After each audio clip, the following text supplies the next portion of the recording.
On this episode of Spoke TV, Michael Wekerle of Dragon's Den was on hand to give away $10,000 to top entrepreneurs at Conestoga College's Pitch Day. I think passion is the most important because if you have passion, you're going to have that ability to drive through the tough times. And robots are invading as the first robotics competition comes to the University of Waterloo. Plus, the LRT Construction is drastically affecting business in the region. Our sales were down about 50% from the year before. Find out if the businesses will get a compensation from the city. Hi, I'm Amanda Din. And I'm Lauren Weiler. This is Spoke TV, your source for local news produced by second-year broadcast journalism students at Conestoga College. Although the LRT will be beneficial for future transportation throughout the region, the businesses and companies around the construction are struggling to keep their sales up. Paula Sierra finds out what's to come for these restaurants in the region. The light rail transit construction, the $1.9 billion project that will connect Kitchener, Waterloo, Cambridge and will be running from 2017, might have many long-term benefits, but for those around the construction, it's not very constructive for their business. Restaurant owner of Red House, Dan McCowan, says the construction have not only brought his sales down, but also make the customers believe there was an earthquake in his restaurant. In the month of November, when the construction was right directly in front of us, our sales were down about 50% from the year before. So obviously very dramatic. As it's moved down the street, we've noticed some definite improvements. When asked to Waterloo Mayor Dave Jaworski if the city plans to offer compensation to the business owners, this is what he responded.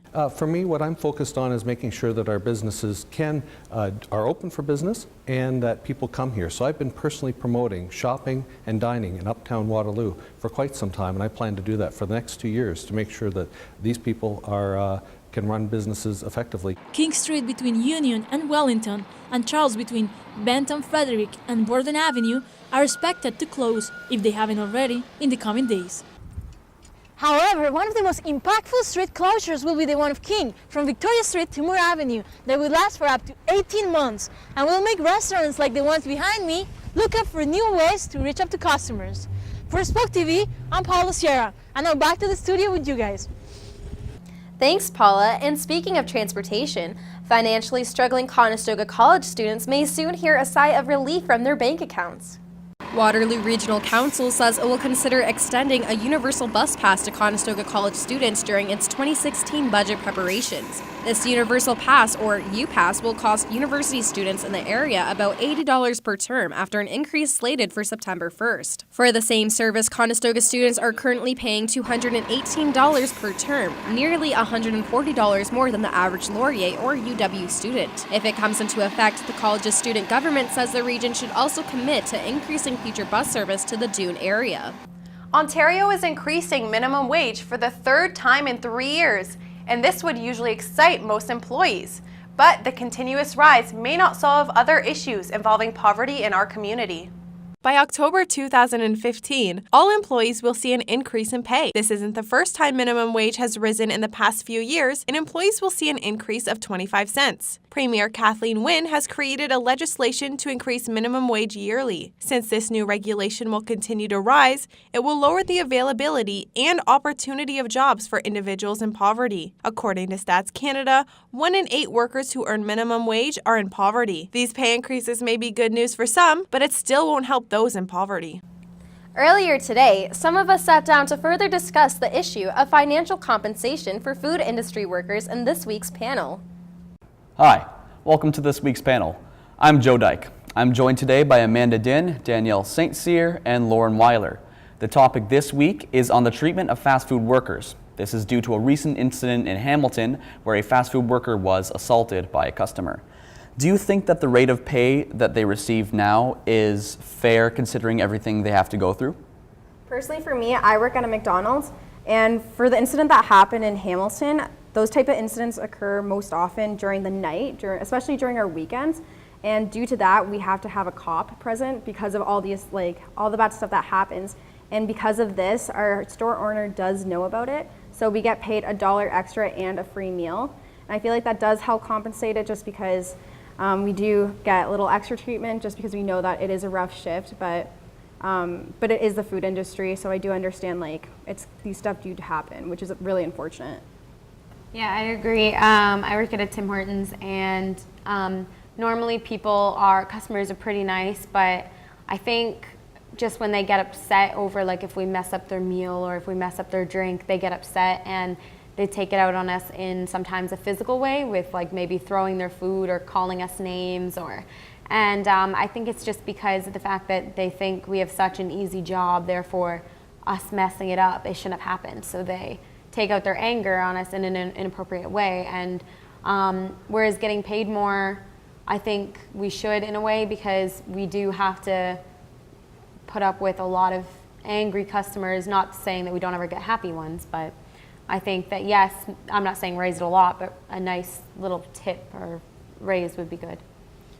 Just to add on to Danielle's point, that I also worked at a restaurant. It was a sit-down restaurant, and I think the reason why that people don't treat us correctly is because they don't understand what they go through. Either they've never worked in the food industry before, or they just don't really care enough to be respectful to us, and that could be with either a customer or other employees that you work with. So I think that when you're on the bottom of the scale working, that you should be able to gain more respect from not only from the customers but also from your employees. What do you think the main reason is that fast food workers tend to get mistreated? I feel that people fail to see that you can't demand a service while simultaneously degrading those who provide it for you. Yeah, I agree. Like, I understand that working at a fast food restaurant is like the bottom of the list, but we do provide you with something that most people come every day to get. So why people want to disrespect those who are providing that service, I don't get it. I just think that people mistreat employees that work at fast food or restaurants because we're students and people don't think that we know a lot and we're just doing this to, get money to pay for school or whatever we're paying for at the moment. I just think that they don't know what we're doing. Thank you all for being here. That's all the time we have for today. Back to the studio. Coming up next, we find out what environmental changes need to happen to ensure the best for our future generation.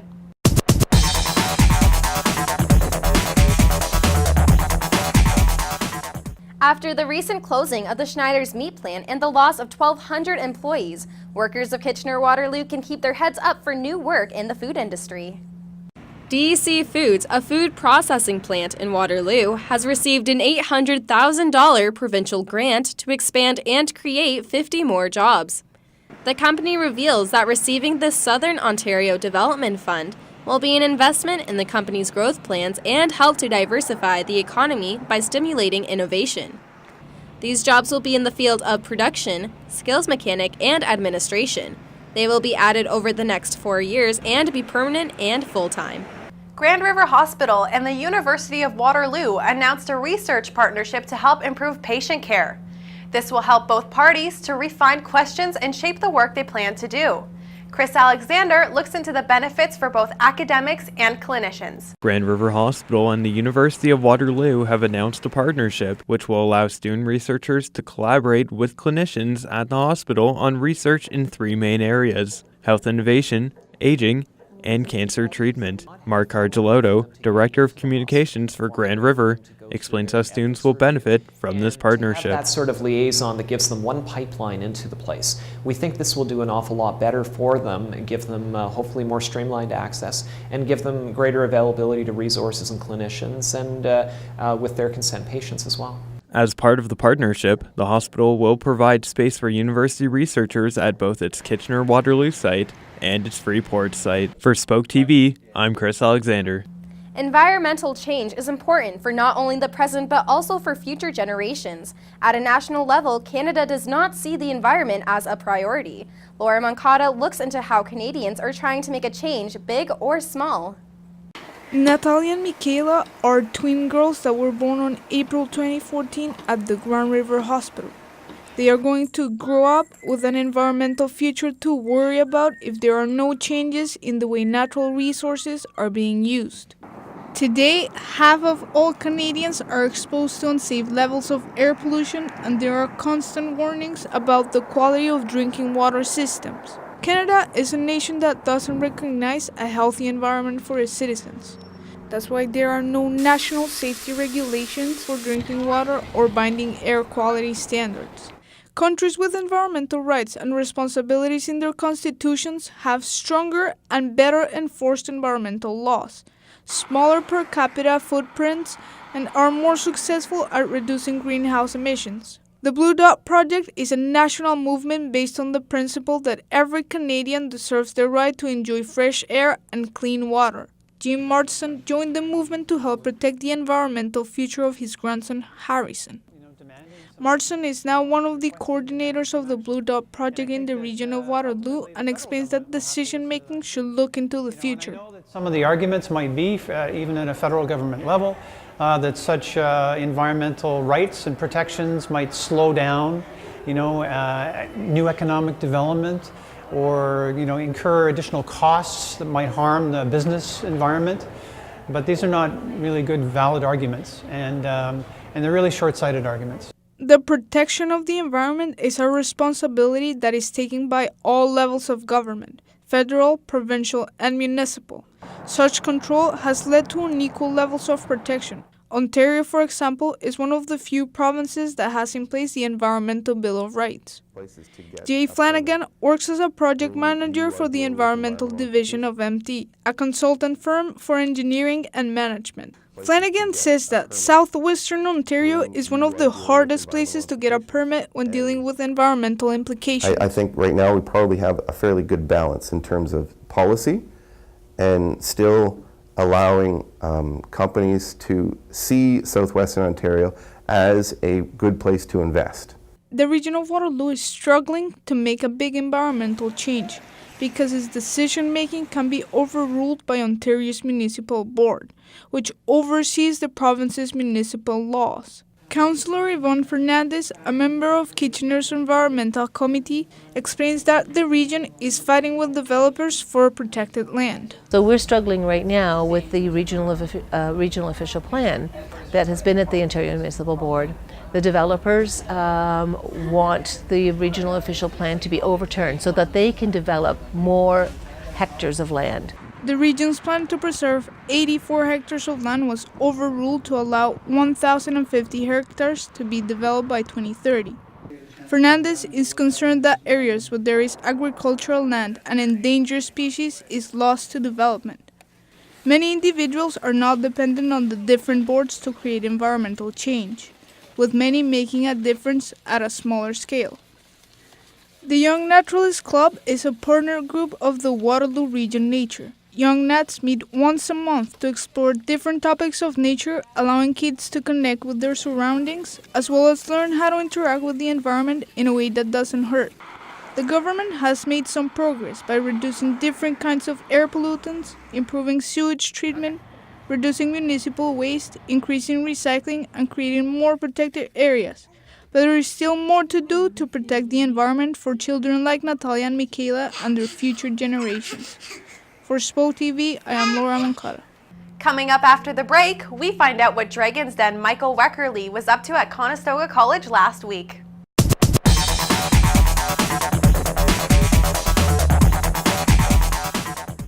Pitching an idea to professional entrepreneurs is an opportunity of a lifetime for some. Students at Conestoga College had the chance to live out their dream at Pitch Day, which included many new business ideas and a special appearance by an entrepreneur from Dragon's Den.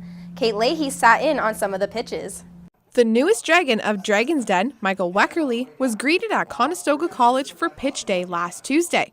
Conestoga College entrepreneurs were given a chance to throw their ideas on the table for a panel of judges that included business leaders, investors, and entrepreneurs. Sawi Preet and Nathaniel Grondike of NGtronic Industries pitched a new insole that can help you locate the source of your leg and feet problems. They explain how they prepare for Pitch Day. I worked with our mentor, Harold, from Small Business and Entrepreneurship Center. So, yeah. It's been an ongoing process, too. We're always loving to talk about our product. The hardest part is trying to reduce what we want to say down into 3 minutes. Some pitches included a new application for immigrants coming to Canada to fill out with more in-depth questions. Another pitch was infused water that has real pieces of fruit inside the bottle. Every pitch had a full crowd listening. Dragon and entrepreneur Michael Wekerle explains what he looks for when hearing a pitch. It's passion. I think passion is the most important because if you have passion, you're going to have that ability to drive through the tough times. I also look for skin in the game. I think people have to be invested themselves. You know, I say OPM is great, where you can use other people's money to fund your business. But if you don't have something at risk, you don't work as hard. You got to have as much to lose as the next guy investing in you. And if you can prove that out and you have the passion, that entrepreneurial spirit really does come through. Inspiration, passion, and excitement had soared through the room, and more than $10,000 had been given away through the night. For Spoke TV, I'm Kate Leahy. Hockey and garage doors never worked well together until now. The sports screen is a local-based device to save dented garage doors and ensure fun. Long Nguyen looks into how the idea was created. Sometimes an idea that comes from the backyard becomes reality. The Sports Screen is a startup company based in the Waterloo region. The product itself is currently built to protect garage doors from sporting activities like hockey. One of the founders and director of business operations, Russ Lennon, explains how the idea all came together. My partner Mark Shaver and I both grew up playing hockey and ruining our parents' garages a bit by shooting pucks. I was looking for something that would serve the purpose of what the sports screen does, and Mark has the infrastructure of the factory and stuff. So it was a couple years before we actually got serious about considering turning it into a business. Matt Gazzola, sales and operations representative and current business marketing student at Conestoga College, explains some of the challenges they faced when creating the product. It can be challenging sometimes. You know, we've had a lot of late nights here where we think we should do one thing and then 30 seconds later we're doing another thing, and then the next day it's turned into something else. So it's kind of hard to find what's going to work and what's not, and we've been kind of testing that over the last couple of years. For local startups like the Sports Screen, business may start up as a slow race, but it'll steadily pick up steam. After realizing the time was right, Lennon goes into detail about their pitch to the Dragon's Den and the experience they've gained. I thought, you know what, let's just go down and see what the pre-pitch process is about. So we went into Hamilton, did a 10-minute presentation in front of some directors, and then within 3 weeks they called us because they liked what we had to offer, and then it just spiraled from there. For Spoke TV, I'm Long Nguyen. Trades are becoming more and more common in schools, which makes new skills and hands-on experience beneficial for students. Danielle St. Cyr tells us about the new Center for Smart Manufacturing at 2 campuses at Conestoga College. Manufacturing jobs account for more than 19% of the total employment in the Waterloo region. Conestoga is meeting this demand with the opening of the new Center for Smart Manufacturing. For students engaged in research projects, they will now have the opportunity to work with industry partners. Barbara Fennessy, Executive Dean of Entrepreneurship and Applied Research, explains the purpose of the new Center for Smart Manufacturing.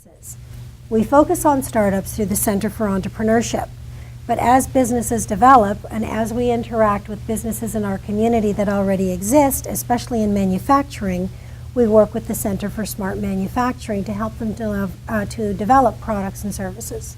The new Smart Manufacturing Center gives students an opportunity to not only learn new skills, but put them to use in the future.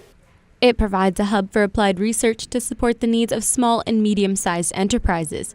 It has hands-on technology and still a classroom-like setting that allows students to work on projects online. Although the center is open for students, you must have a fob in order to gain access to the lab. Greg Robertson, Director for Applied Research, explains why. We use the fob technology to get into the Center for Smart Manufacturing, basically for security, to make sure that all the rooms are protected and that we have secured access. Fennessy says that the point of the center is to teach students valuable skills that will come in handy in the future. For Spoke TV, I'm Danielle St. Cyr. What do DNA, flowers, and a heart all have in common? You'll find out after the break.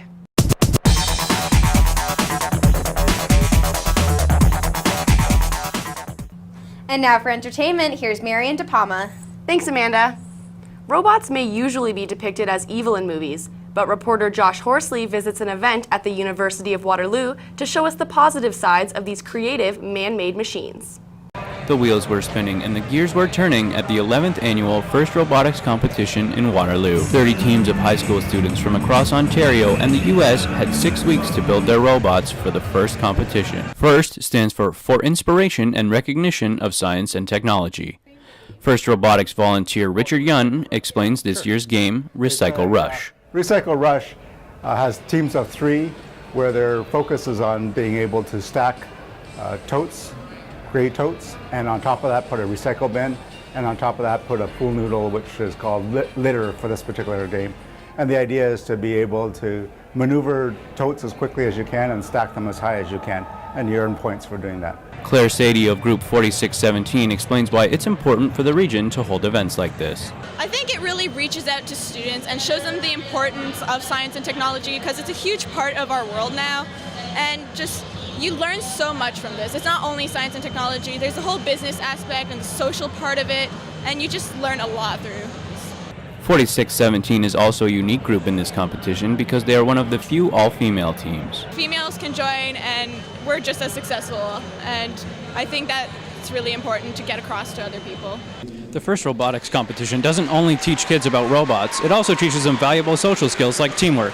And in the words of Yun, it's not just kids building robots, it's robots building kids. For Spoke TV, I'm Josh Horsley. Back to you in the studio.